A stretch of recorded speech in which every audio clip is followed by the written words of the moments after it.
September the 11th, 2020. Guys, a quick update on the tropical system off the Florida coast. You're looking at Lauderdale by the Sea beach cam. Notice along the horizon how concentrated the storms are. The radar is indicating that also.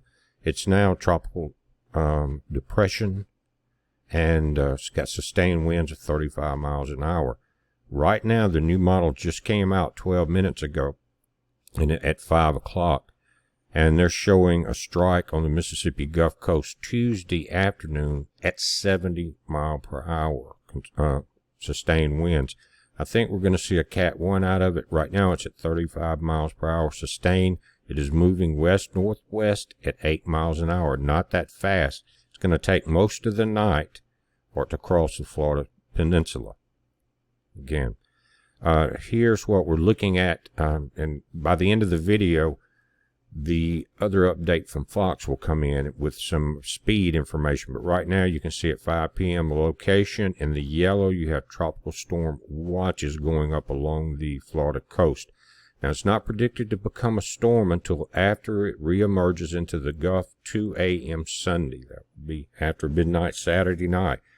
And right here coming ashore along the Mississippi coast, that's the center of the cone at this time as a tropical storm, 2 p.m. Tuesday.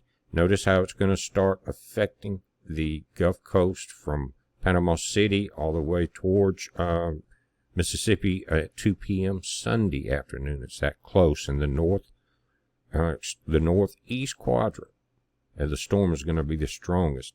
Here we've all got tropical storm warnings coming out from the National Weather Service. We also have special marine warnings on the west coast of Florida. You got small craft advisories and tropical storm watches. So it's getting real. That's the point of coming back with this update now. It's getting real, and we're going to have to pay attention. If they're already saying coming ashore at 70 miles an hour, there's going to be problems. Now, maybe they're right, but it's very warm water. 70 miles an hour is only 4 miles away from a Cat 1 anyway, so we've got to pay attention to it. And guys, we're going to take a look at some of the satellite images, and you'll see what I'm talking about. Here is the system. It's growing, and notice how close on some of these outer edges are to the shore. Again, we saw this burst up over Florida today, just the outer edges of the storm mixing with the warmer water. Look at, again, the system here. Disturbance number 2 is it's already pushing strong storms just south of us up along the Hattiesburg area. Guys, see this moving north, so keep an eye on that tonight. But this again is going to take most of the night to cross the Florida Peninsula. And notice disturbance number 1 is supposed to be caught up in this really dry front that's pushing to the south. Notice the winds, and this black area is extremely dry area, but notice it's starting to cut that dry air off right here in the last few frames.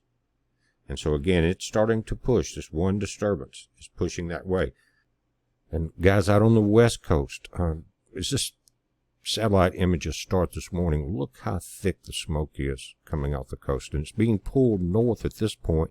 And in the southern part of California and the very southern tip of Nevada, it's pushing that smoke across that area into Arizona, into New Mexico, in the Baja area. A lot of people are being affected.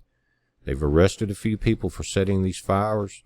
I'm not sure if they'll be released without bail, like a lot of other stuff that we see going on. It's going to be interesting to see.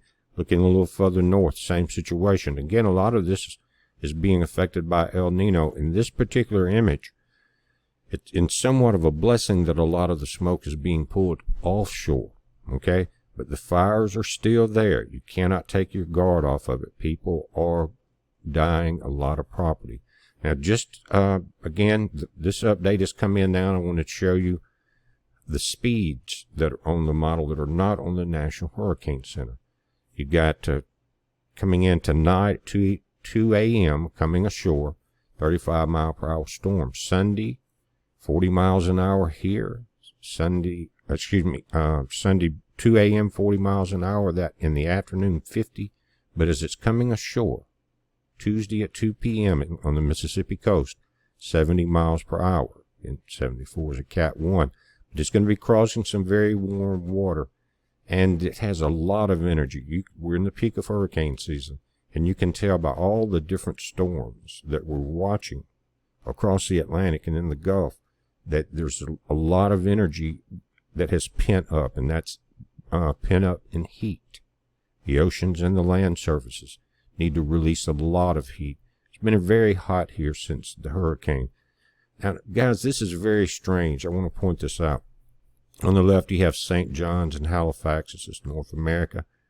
And we have a storm forming that's headed basically towards the Mediterranean. You see where you got Algiers and you've got Straits of Gibraltar and all that.